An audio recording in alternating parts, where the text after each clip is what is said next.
శ్రీమాత్రే నమః అండి. ఈ కలికాలంలో ఈ కలి ప్రభావం మన మీద పడకుండా ఎలాగ మనల్ని మనం కాపాడుకోవాలి అంటే, ఈ స్తోత్రాన్ని మనం ప్రతిరోజు ఒకసారైనా వీలైనసార్లు పఠించినా, అంటే ఈ ప్రపంచం అంతా మోసాలు, ఘోరాలు, నేరాలు, రోగాలతో నిండి ఉన్నది.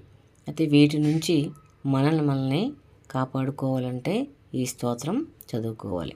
అదేంటంటే, కర్కోటకస్య నాగస్య దమయంత్యో నలస్య చ ఋతుపర్ణస్య రాజేశౌ కీర్తనం కలినాశనం.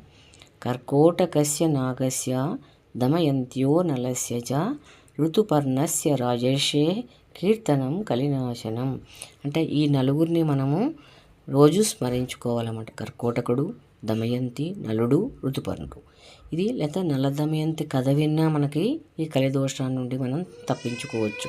ఈ విధంగా చదువుకుని కలిదోషాన్ని నివారించుకుని మనల్ని కాపాడుకుందాం. శ్రీమాత్రే నమః.